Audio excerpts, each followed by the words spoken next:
Okay students, last video में हम लोग डिस्कस कर चुके हैं male gametophyte, structure and development of male gametophyte. जो नर युग्मकोद्भिद है उसकी संरचना किस प्रकार की होती है और उसका डेवलपमेंट किस प्रकार से होता है, वो हम लास्ट वीडियो के अंदर जो है वो डिस्कस कर चुके हैं। नेक्स्ट टॉपिक हम स्टार्ट कर रहे हैं structure and development of female gametophyte. देखिए, फर्स्ट चैप्टर जो हमने क्लियर किया है उसके अंदर हमने पढ़ा था स्ट्रक्चर ऑफ फ्लावर। एक फ्लावर की स्ट्रक्चर के अंदर इट मीन्स जो फ्लावर है वो उसका सेक्सुअल रिप्रोडक्टिव ऑर्गन्स है। तो फ्लावर की स्ट्रक्चर के अंदर हमने 4 पार्ट देखे थे, first calyx and second Corolla. ये दोनों क्या है, उसके एसेसरी पार्ट्स है, यानी कि वो कह सकते हैं कि हेल्पिंग पार्ट्स है। और जो गाइनोशियम और एंड्रोशियम जो पार्ट होते हैं वो उसके male and female reproductive parts होते हैं। तो जो मेल रिप्रोडक्टिव पार्ट्स होते हैं वो तो क्या बनाते हैं, मेल गैमेटोफाइट बनाते हैं। मेल गैमेटोफाइट से क्या बनते हैं, मेल गैमेट्स बनते हैं, ठीक है। और जो फीमेल गैमेटोफाइट है यानी कि जो फीमेल पार्ट है गाइनोशियम, वो क्या बनाएगा, फीमेल गैमेटोफाइट बनाएगा। और फीमेल गैमेटोफाइट से क्या बनेंगे, फीमेल गैमेट्स बनेंगे। और जब मेल और फीमेल गैमेट्स ये आपस में फ्यूज्ड होते हैं, निषेचित होते हैं, तो उसके बाद में जो है वो क्या बनेगा, सीड और फ्रूट्स डेवलप्ड होंगे, यानी कि बीज और फल का निर्माण होता है। जो एंजियोस्पर्मिक प्लांट होते हैं उनके अंदर जो रिप्रोडक्शन है वो इसी तरह से फर्टिलाइजेशन के थ्रू जो है वो कंप्लीट होता है। तो इस वीडियो के अंदर हम बात करते हैं structure and development of female gametophyte. देखिए, फ्लावर की स्ट्रक्चर के अंदर उसका जो इनर मोस्ट पार्ट है वो क्या कहलाता है, गाइनोसियम कहलाता है।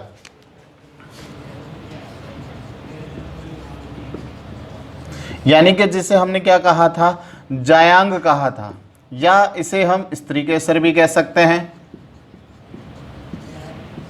जायांग कह सकते हैं, या इसे स्त्री केसर भी कहा जा सकता है। ये फ्लावर का इनर मोस्ट यानी कि सबसे आंतरिक भाग होता है, जो फ्लावर का थैलेमस पार्ट होता है। थैलेमस पार्ट के ऊपर जो है वो स्थित होता है। थैलेमस क्या है, फ्लावर के अंदर जो पेडिसेल प्रेजेंट होती है, इट मीन जहाँ से हम फ्लावर को पकड़ते हैं उसके ऊपर का जो स्वेलन पार्ट होता है, फूला हुआ जो भाग होता है, उसको हम बोलते हैं थैलेमस।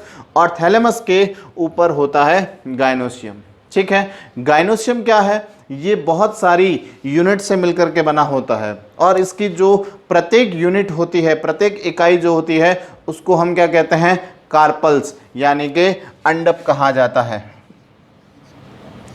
या जिसे हम क्या कह सकते हैं, अंडप कहते हैं, ठीक है। यानी कि जो गाइनोशियम है वो बहुत सारे कार्पल से मिलकर के बना होता है, अंडप से मिलकर के बना होता है। यहाँ हम एक अंडप की संरचना को पढ़ेंगे, मतलब जो एक अंडप है, यूनिट जो सिंगल यूनिट है, उसकी स्ट्रक्चर कैसी होगी। मैंने यहाँ पर एक स्ट्रक्चर बना रखी है, एक सिंगल कार्पल की स्ट्रक्चर बना रखी है।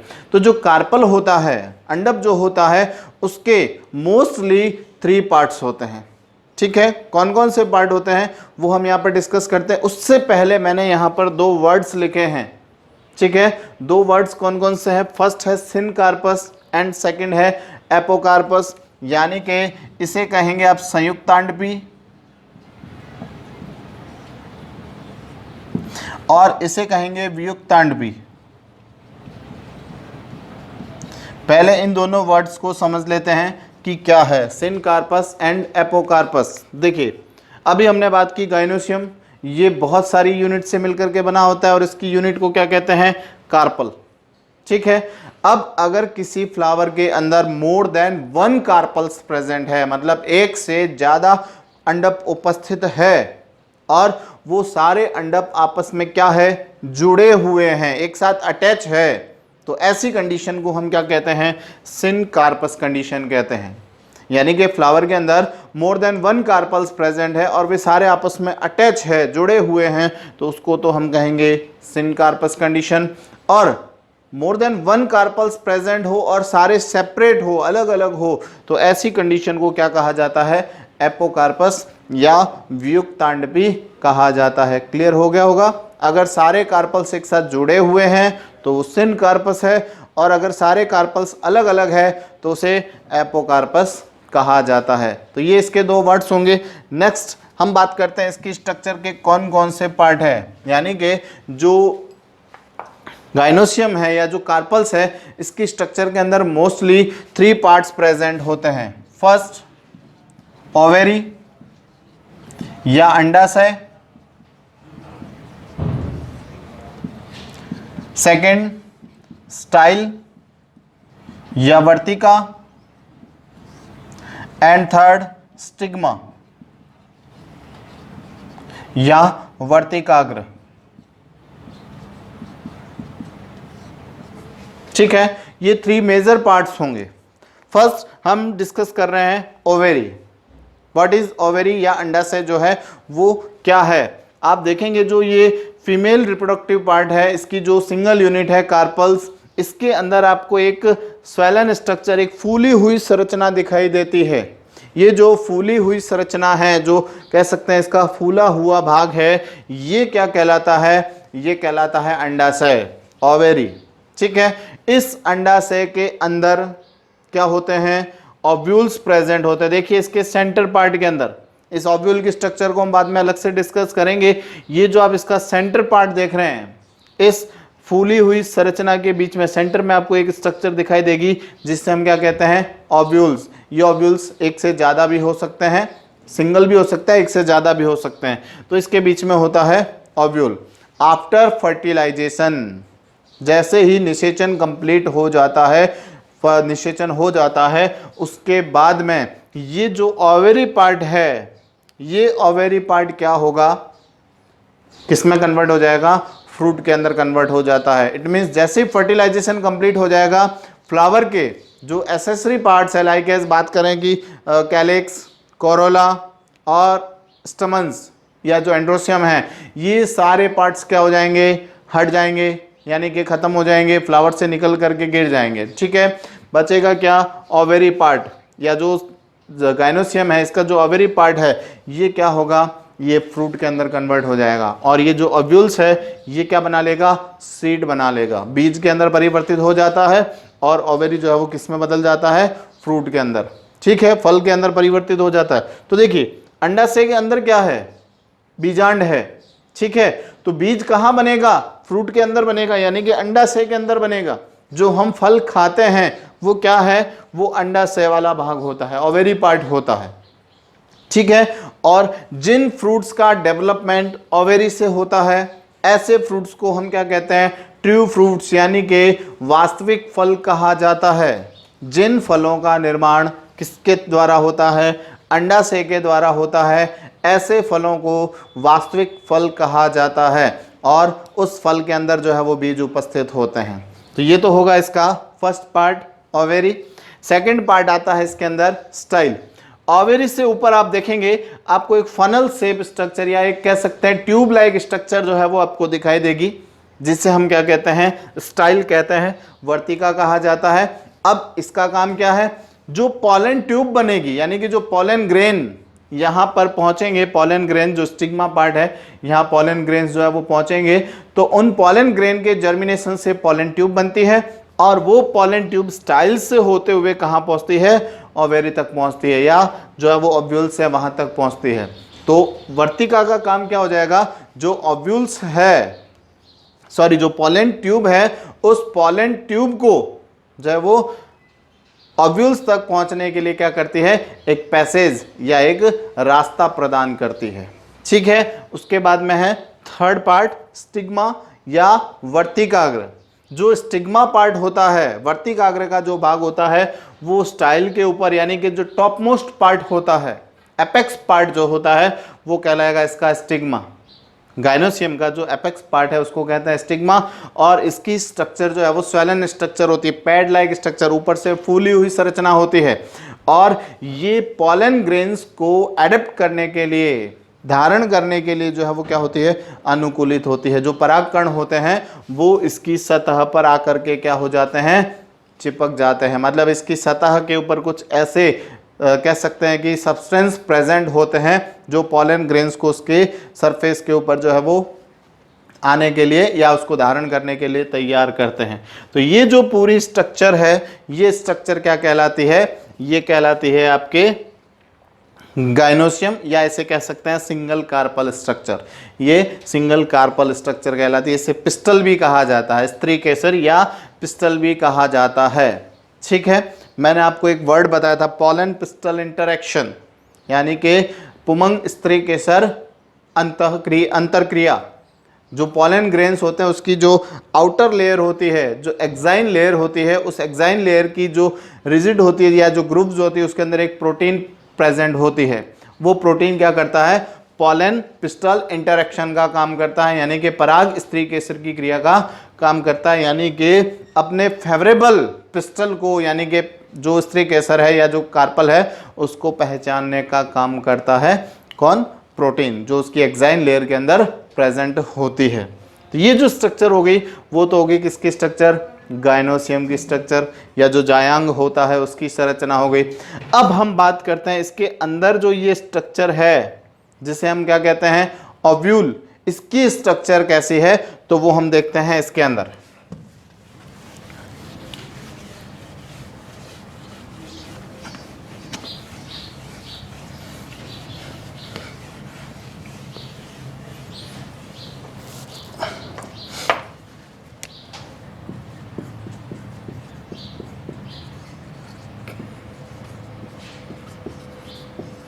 स्ट्रक्चर ऑफ ओव्यूल यानी कि बीजांड की संरचना।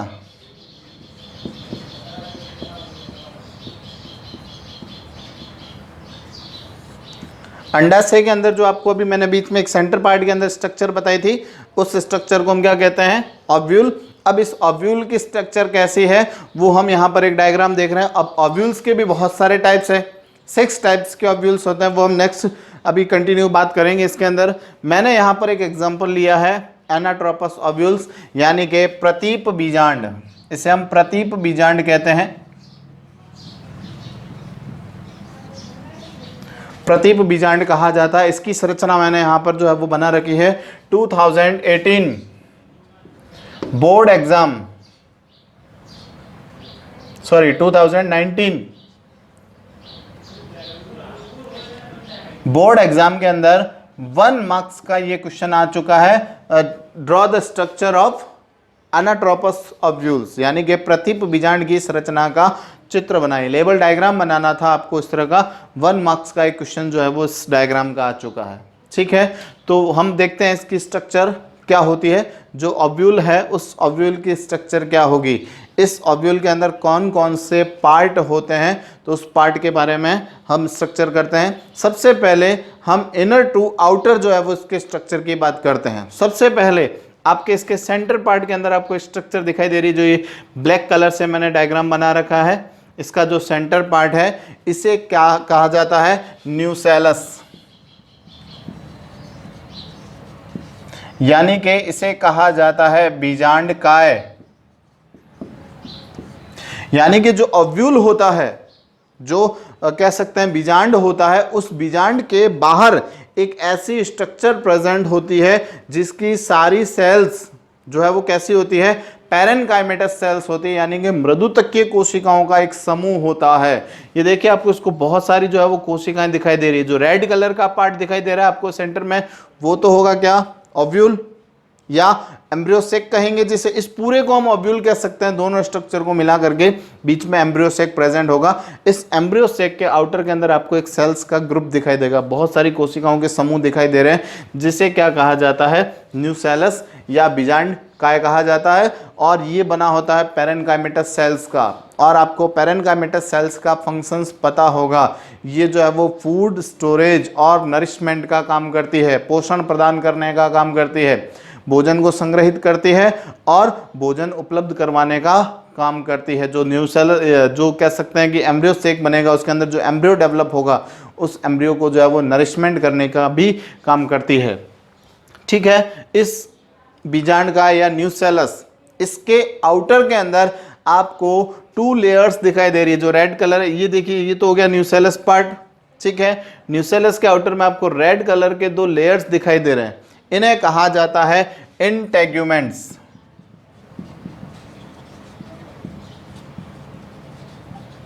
या अध्यावरण कहा जाता है। इंटेग्यूमेंट्स या अध्यावरण कहा जाता है। ये जो इंटेग्यूमेंट्स है ये क्या करते हैं, ये न्यू सेल्स को कवर करने का काम करते हैं, बाहर से जो है वो उसको कवर करेंगे, उसको ढकने का काम करते हैं, इन्हें क्या कहा जाता है, इंटेग्यूमेंट्स। अब ये इंटेग्यूमेंट्स किसी कार्पल्स के अंदर या ओव्यूल्स के अंदर जो है वो क्या हो सकता है, सिंगल इंटेग्यूमेंट्स भी हो सकता है। तो जब सिंगल इंटेग्यूमेंट्स होगा तो उससे हम कहेंगे यूनिटेग्यूमेंट्स, या कह सकते हैं जैसे एकल अध्यावरण या एक अध्यावरणी, ठीक है, यानी कि सिंगल इंटेग्यूमेंट्स प्रेजेंट होगा तो उसे कहेंगे एक अध्यावरणी। अगर दो अध्यावरण है यानी कि डबल इंटेग्यूमेंट्स प्रेजेंट है तो उसे कहेंगे बाई इंटेग्यूमेंट्स।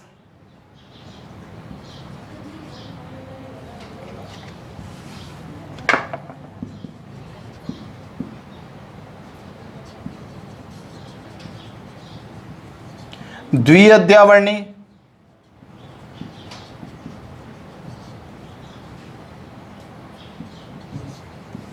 ठीक है। और अगर किसी कह सकते हैं कि ओव्यूल्स के अंदर इंटेग्यूमेंट्स एब्सेंट है, दोनों ही इंटेग्यूमेंट्स जो है वो एब्सेंट होंगे तो उसे कहेंगे अइंटेग्यूमेंट्स या अटेग्यूमेंट्स भी कहा जा सकता है इसे, अअध्यावरणी, ठीक है। ये डिपेंड करेगा उसकी स्ट्रक्चर के ऊपर, जो ओव्यूल्स है उसके अंदर कितने इंटेग्यूमेंट्स प्रेजेंट है, सिंगल इंटेग्यूमेंट्स भी हो सकता है, डबल इंटेग्यूमेंट्स भी हो सकते हैं और इंटेग्यूमेंट्स एब्सेंट भी हो सकते हैं। तो ये इसकी स्ट्रक्चर के ऊपर डिपेंड करेगा, ठीक है। तो सेकंड पार्ट हो गया आपके इंटेग्यूमेंट्स या अध्यावरण, ठीक है। थर्ड पार्ट की हम बात करते हैं चैलेजा या जिसे क्या कहा जा सकता है, निभाग कहा जा सकता है। देखिए ये जो इसका बेसल पार्ट है, ये जो एक्चुअल में ये इसका बेसल पार्ट होता है। अगर हम ये तो एनाट्रोपस ओव्यूल्स की बात करेंगे, जब हम कह सकते हैं कि इसकी जो दूसरी स्ट्रक्चर बात करेंगे तो ये जो माइक्रोपाइल है ये सबसे ऊपर होता है और जो चैलेजा पार्ट होता है या जो निभाग पार्ट होता है वो सबसे नीचे का पार्ट होता है। मैं आगे एक स्ट्रक्चर के अंदर आपको समझाऊंगा इसको। तो ये जो चैलेजा पार्ट होता है, ठीक है, निभाग कहा जाता है इसको, इसके बेसल पार्ट को, ओव्यूल्स के बेसल पार्ट को कहा जाता है चैलेजा या निभाग, ठीक है। अब ये क्या माना जाता है, ये इंटेग्यूमेंट्स की ओरिजिन साइट मानी जाती है। जो इंटेग्यूमेंट्स है, अध्यावरण है, इनका उत्पत्ति स्थल माना जाता है। ऐसा कह सकते हैं कि इंटेग्यूमेंट्स की जो ओरिजिन है वो इसी चैलेजा पार्ट से होती है, निभाग से होती है, ठीक है। उसके बाद में बात करते हैं माइक्रोपाइल या बीजांड द्वार, ठीक है। देखिए चैलेजा के जस्ट सामने की ओर, जहां पर चैलेजा है इसके ठीक सामने की ओर इंटेग्यूमेंट्स के बीच में एक स्पेस प्रेजेंट होता है और वो स्पेस जो है वो एक पोर लाइक स्ट्रक्चर बनाता है, एक छिद्र के समान संरचना बनाता है जिसे कहा जाता है माइक्रोपाइल। क्लियर हुआ? देखिए जो चैलेजा पार्ट है, इस चैलेजा पार्ट के ठीक ऑपोजिट साइड के अंदर, मतलब सामने की ओर जो है एक इंटेग्यूमेंट्स के बीच में, ये इसके इंटेग्यूमेंट्स और इंटेग्यूमेंट्स के बीच में एक पोर लाइक स्ट्रक्चर, एक छिद्र के समान संरचना बनती है जिसे कहा जाता है माइक्रोपाइल, यानी कि बीजांड द्वार कहा जाता है।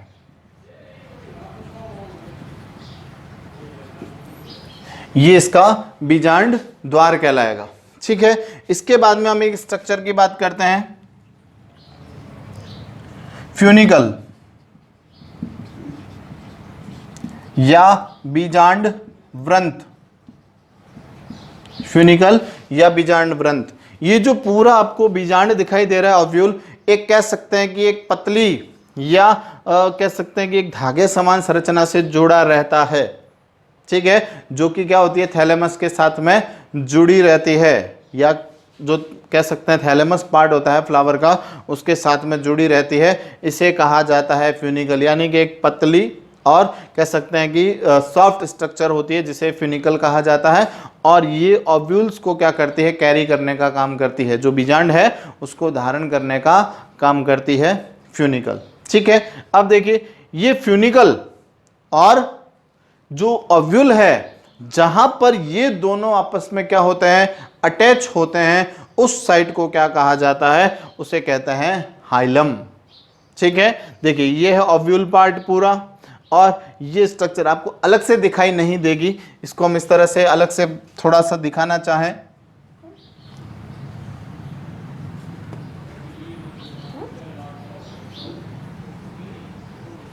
इस तरह की स्ट्रक्चर बना सकते हैं।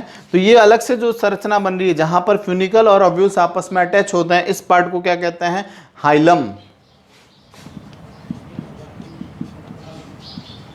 या जिसे नाभिका कहा जाता है। ठीक है, ये कहलाएगा हाइलम। अब देखिए एक इन दोनों के बीच में या हाइलम वाले पार्ट पर एक आपको स्ट्रक्चर और दिखाई देगी। ये जो ओव्यूल और फ्यूनिकल जहां अटैच हो रहे हैं, वहां पर जो हाइलम बन रहा है या जो नाभिका बन रही है, वहां पर एक स्वेलन पार्ट बनता है, या कह सकते हैं कि एक रिड्ज पार्ट बनता है, उभरा हुआ भाग बनता है, जिसे कहा जाता है रेफे।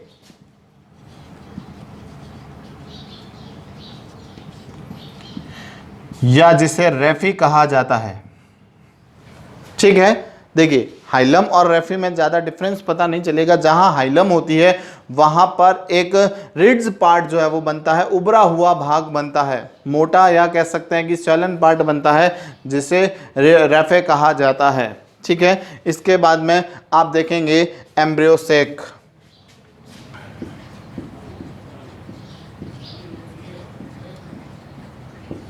एम्ब्रियोसेक, या जिसे हम कह सकते हैं भ्रूण कोश, भ्रूण कोश कहा जाता है। क्या है एम्ब्रियोसेक? देखिए ये जो न्यूसेलस पार्ट है, बीजांड काय जो भाग है, इसके बीच में जो मैंने अलग कलर से, रेड कलर से जो है वो उसको शो कर रखा है, इस पार्ट को कहा जाता है एम्ब्रियोसेक, यानी कि भ्रूण कोश कहा जाता है। और इसी भ्रूण कोश के अंदर जो है वो भ्रूण विकसित होता है, एम्ब्रियो डेवलप होगा, और फर्टिलाइजेशन के बाद में जो है वो भ्रूण विकसित होकर के सीड बनाता है। बीज के अंदर क्या होता है, भ्रूण ही होता है, एम्ब्रियो ही होता है, जो डेवलप होकर के क्या बनता है, एक न्यू प्लांट के अंदर जनरेट होता है। तो ये जो एम्ब्रियोसेक है, ये क्या है, न्यूसेलस के इनर पार्ट के अंदर, अंदर की ओर जो है वो, सेंट्रल पार्ट की ओर जो है वो उपस्थित होता है, इसे कहा जाता है एम्ब्रियोसेक। इसकी स्ट्रक्चर मैं आपको अभी अलग से जो है वो दिखाऊंगा, बाकी सारे पार्ट हटा करके। ये कहलाएगा आपके भ्रूण कोश पार्ट। ठीक है, तो अब ये तो पार्ट स्ट्रक्चर हो गई आपके ओव्यूल की स्ट्रक्चर। ठीक है, नेक्स्ट मैं आपको इसी के अंदर एक स्ट्रक्चर बता रहा हूं, स्ट्रक्चर ऑफ एम्ब्रियोसेक, जो भ्रूण कोश है उसकी संरचना क्या होगी। ये तो सारे पार्ट आपको समझ में आ गए होंगे। कोई अगर डाउट लगे तो आप बता सकते हैं मुझे इसके बारे में। सबसे पहला पार्ट हो गया न्यूसेलस, जो कि पैरेन्काइमेटस सेल से बना होगा, मृदुतकीय कोशिकाओं से बना होता है। सेकंड होगा आपके इंटेग्यूमेंट्स, अध्यावरण भाग, जो कि न्यूसेलस को कवर करने का काम करते हैं। थर्ड हो जाएगा चैलेजा, जहां से जो है वो इंटेग्यूमेंट्स की ओरिजिन होती है, उत्पत्ति होती है। उसके बाद में माइक्रोपाइल, चैलेजा के अपोजिट साइड के अंदर इंटेग्यूमेंट्स के बीच में एक पोर लाइक स्ट्रक्चर प्रेजेंट होती है, जिसे कहा जाता है माइक्रोपाइल या बीजांड द्वार। और उसके बाद में फ्यूनिकल, जहां पर ओव्यूल और बीजांड ओव्यूल और कह सकते हैं कि बीजांड व्रंत आपस में जुड़ते हैं, यानी कि ओव्यूल्स को कैरी करने वाली जो स्ट्रक्चर होती है, धारण करने वाली संरचना जो होती है, उसे कहा जाता है फ्यूनिकल। जहां पर ओव्यूल और फ्यूनिकल आपस में अटैच होते हैं, उस साइड को कहते हैं हम हाइलम। और हाइलम वाले पार्ट पर एक रिजिड स्ट्रक्चर बनती है या उभरी हुई संरचना बनती है, जिसे कहा जाता है रेफे। और इस एम्ब्रियोस न्यूसेलस के अंदर एक स्ट्रक्चर प्रेजेंट होती है, जिसे कहा जाता है एम्ब्रियोसेक। अब हम बात करते हैं स्ट्रक्चर ऑफ एम्ब्रियोसेक।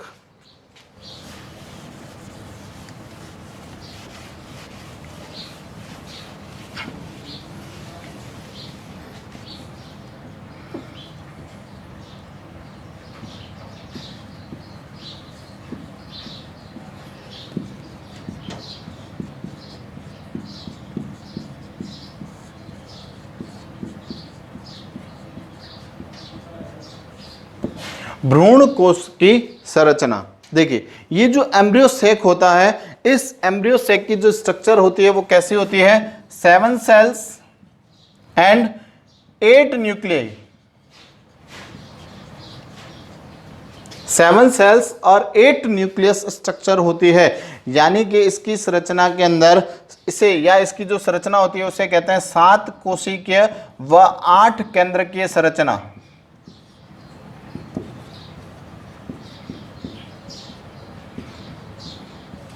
सात कोशिकाएं होती है और 8 केंद्रक होते हैं, यानी कि किसी एक कोशिका के अंदर जो है 2 केंद्रक होंगे, बाकी सबके अंदर जो है वो सिंगल न्यूक्लियस जो है वो उपस्थित होते हैं। तो इसे कहा जाता है एम्ब्रियो सैक। ठीक है, तो इसकी अलग से संरचना देखते हैं।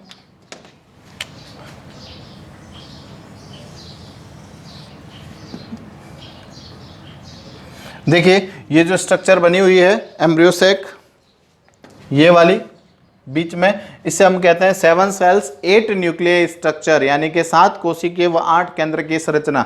अब इसके अंदर कौन कौन सी 7 कोशिकाएं पाई जाती है और 8 केंद्रक होते हैं, देखते हैं। सबसे पहले हम बात करते हैं चैलेजा एंड की ओर। देखिए इसके अंदर जो चैलेजा एंड है, निभाग वाला जो सिरा होता है, उस निभाग वाले सिरे की ओर 3 कोशिकाओं का एक समूह पाया जाता है। ठीक है, यानी कि 3 कोशिकाओं का एक ग्रुप प्रेजेंट होगा यहां पर। ये 3 कोशिकाएं,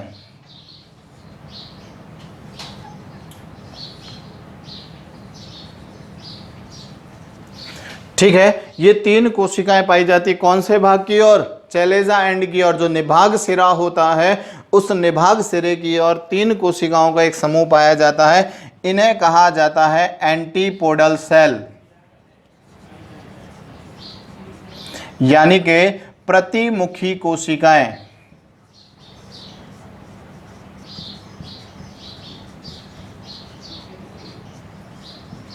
इन्हें प्रतिमुखी कोशिकाएं कहा जाता है। क्लियर हुई बात। चैलेजा एंड की ओर, यानी कि जो निभाग सिरा होता है उसकी ओर जो 3 कोशिकाओं का समूह होता है उन्हें कहा जाता है एंटीपोडल सेल या प्रतिमुखी कोशिकाएं। और जो माइक्रोपाइल एंड होता है, यानी कि जो बीजांड द्वार होता है, यहां पर भी 3 कोशिकाओं का एक समूह उपस्थित होता है, जिन्हें कहा जाता है एग एपरेटस।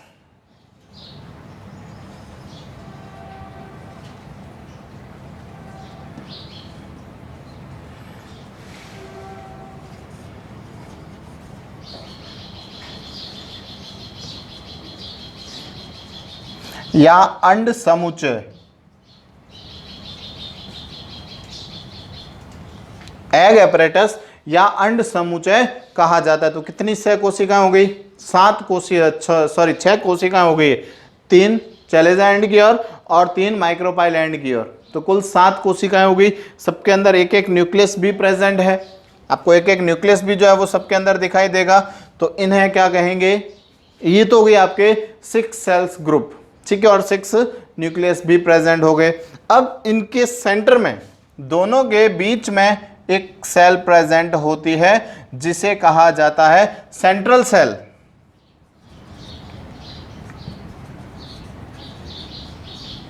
यानी कि केंद्रीय कोशिका।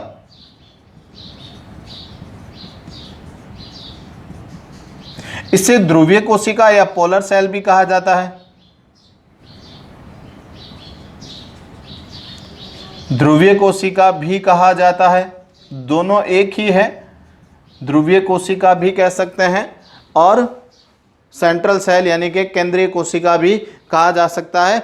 इस केंद्रीय कोशिका के अंदर 2 केंद्रक उपस्थित होते हैं, 2 न्यूक्लियस उपस्थित होते हैं। ठीक है, बात समझ में आ गई होगी। चैलेजा एंड की और जो 3 कोशिकाओं का समूह होता है उसे कहा जाता है एंटीपोडल सेल, और जो एग एपरेटस होता है यानी कि जो माइक्रोपाइल एंड होता है उसकी और जो 3 कोशिकाओं का समूह होता है उसे कहा जाता है एग एपरेटस अंड समुच्चय। इन दोनों के बीच में एक सेंट्रल सेल या पोलर सेल प्रेजेंट होती है, ध्रुवीय कोशिका उपस्थित होती है, जिसके अंदर 2 केंद्रक उपस्थित होते हैं। और इन दोनों को इस कोशिका को क्या कहा जाता है, सेंट्रल सेल या पोलर सेल, ध्रुवीय कोशिका या केंद्रीय कोशिका कहा जाता है। ठीक है, देखिए जैसे ही निषेचन होता है, निषेचन की क्रिया होती है, उस समय ये दोनों केंद्रक आपस में क्या हो जाते हैं, अटैच हो जाते हैं। देखिए अभी सारी कोशिकाएं जो दिखाई दे रही है वो कैसी है, हैप्लॉइड सेल है, यानी कि अगुणित कोशिका हैं। सारे केंद्रक आपको अलग अलग दिखाई दे रहे हैं, इसलिए कोशिकाएं कैसी है, हैप्लॉइड है, अगुणित कोशिकाएं होगी। ठीक है, ये भी निषेचन से पहले जो पोलर सेल है वो भी कैसी होगी, अगुणित होगी, हैप्लॉइड सेल होगी। जैसे ही निषेचन होता है दोनों न्यूक्लियस आपस में जुड़ जाते हैं और ये जो सेल है, जो सेंट्रल सेल है, वो क्या बन जाती है, डिप्लॉइड हो जाती है, यानी कि कह सकते हैं कि द्विगुणित हो जाती है। जब दोनों केंद्रक आपस में जुड़ जाएंगे तो उसे कहेंगे द्विगुणित, और जब दोनों केंद्रक आपस में जुड़ जाते हैं, अटैच हो जाएंगे, तो एक डिप्लॉइड न्यूक्लियस बन जाएगा। तब इस कोशिका को हम क्या कहेंगे, इसे कहेंगे द्वितीयक कोशिका या सेकेंडरी सेल्स, इसे कहेंगे सेकेंडरी सेल या द्वितीयक कोशिका। ठीक है, देखिए यहां पर एग एपरेटस के अंदर, एग एपरेटस के अंदर आपको जो 3 कोशिकाएं दिखाई दे रही है, इसके अंदर जो साइड की 2 कोशिकाएं होती है, जो साइड वाली 2 कोशिकाएं होती है, उन्हें क्या कहा जाता है, सिनर्जिड सेल कहा जाता है, यानी कि सहायक कोशिकाएं कहते हैं। यह है सिनर्जिड सेल, सहायक कोशिका। देखिए सहायक कोशिका मतलब क्या है, सहायता करेगी, किसमें सहायता करेगी, पोलन ट्यूब को, जो पराग नलिका बनती है, उसको कह सकते हैं कि एग सेल तक पहुंचाने में हेल्प करती है, या जो कह सकते हैं पराग नलिका है वो इन्हीं सिनर्जिड सेल से होते हुए एग सेल तक पहुंचती है। देखिए हमने बात की थी मेल गैमेटोफाइट स्ट्रक्चर के अंदर 2 मेल गैमेट्स बनते हैं, जो कह सकते हैं कि जर्म सेल्स होती है, जनन कोशिका, उसके विभाजन से 2 नर युग्मक बनते हैं। 2 नर युग्मक में से एक नर युग्मक तो किसके साथ जुड़ेगा, इस अंड कोशिका के साथ। देखिए अंड कोशिका क्या है, जो एग एपरेटस है, इसके अंदर 2 सेल्स तो क्या हो गए आपके, सिनर्जिड सेल्स, और जो तीसरी कोशिका है जो पाइनएप्पल शेप की होती है, पाइनएप्पल शेप स्ट्रक्चर होती है, इस सेल्स को क्या कहा जाता है, इसे कहते हैं एग, एग सेल कह सकते हैं, अंड कोशिका कहा जाता है। ठीक है, ये हो जाएगी आपकी अंड कोशिका।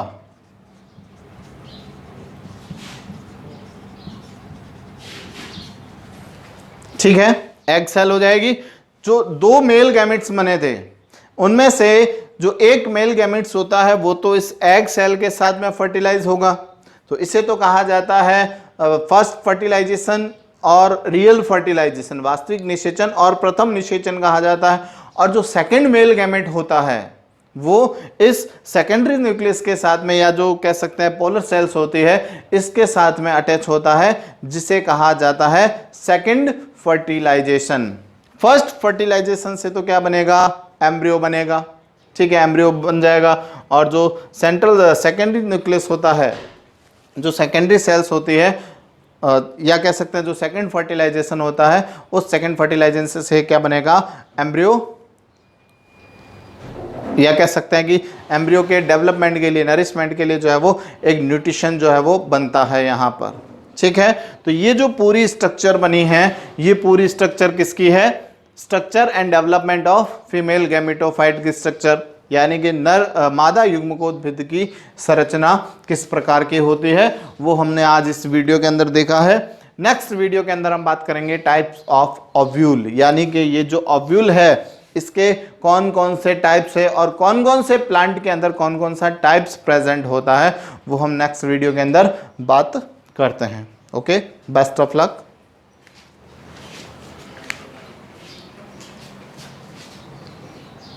एम्ब्रियो बनेगा, ठीक है, एम्ब्रियो बन जाएगा, और जो सेंट्रल सेकेंडरी न्यूक्लियस होता है, जो सेकेंडरी सेल्स होती है, या कह सकते हैं जो सेकंड फर्टिलाइजेशन होता है, उस सेकंड फर्टिलाइजेशन से क्या बनेगा, एम्ब्रियो, या कह सकते हैं कि एम्ब्रियो के डेवलपमेंट के लिए, नरिशमेंट के लिए जो है वो एक न्यूट्रिशन जो है वो बनता है यहाँ पर। ठीक है, तो ये जो पूरी स्ट्रक्चर बनी है, ये पूरी स्ट्रक्चर किसकी है, structure and development of female gametophyte की स्ट्रक्चर, यानी कि नर मादा युग्मकोद्भिद की संरचना किस प्रकार की होती है, वो हमने आज इस वीडियो के अंदर देखा है। नेक्स्ट वीडियो के अंदर हम बात करेंगे टाइप्स ऑफ ओव्यूल, यानी कि ये जो ओव्यूल है इसके कौन कौन से टाइप्स है और कौन कौन से प्लांट के अंदर कौन कौन सा टाइप्स प्रेजेंट होता है वो हम नेक्स्ट वीडियो के अंदर बात करते हैं। Okay, best of luck.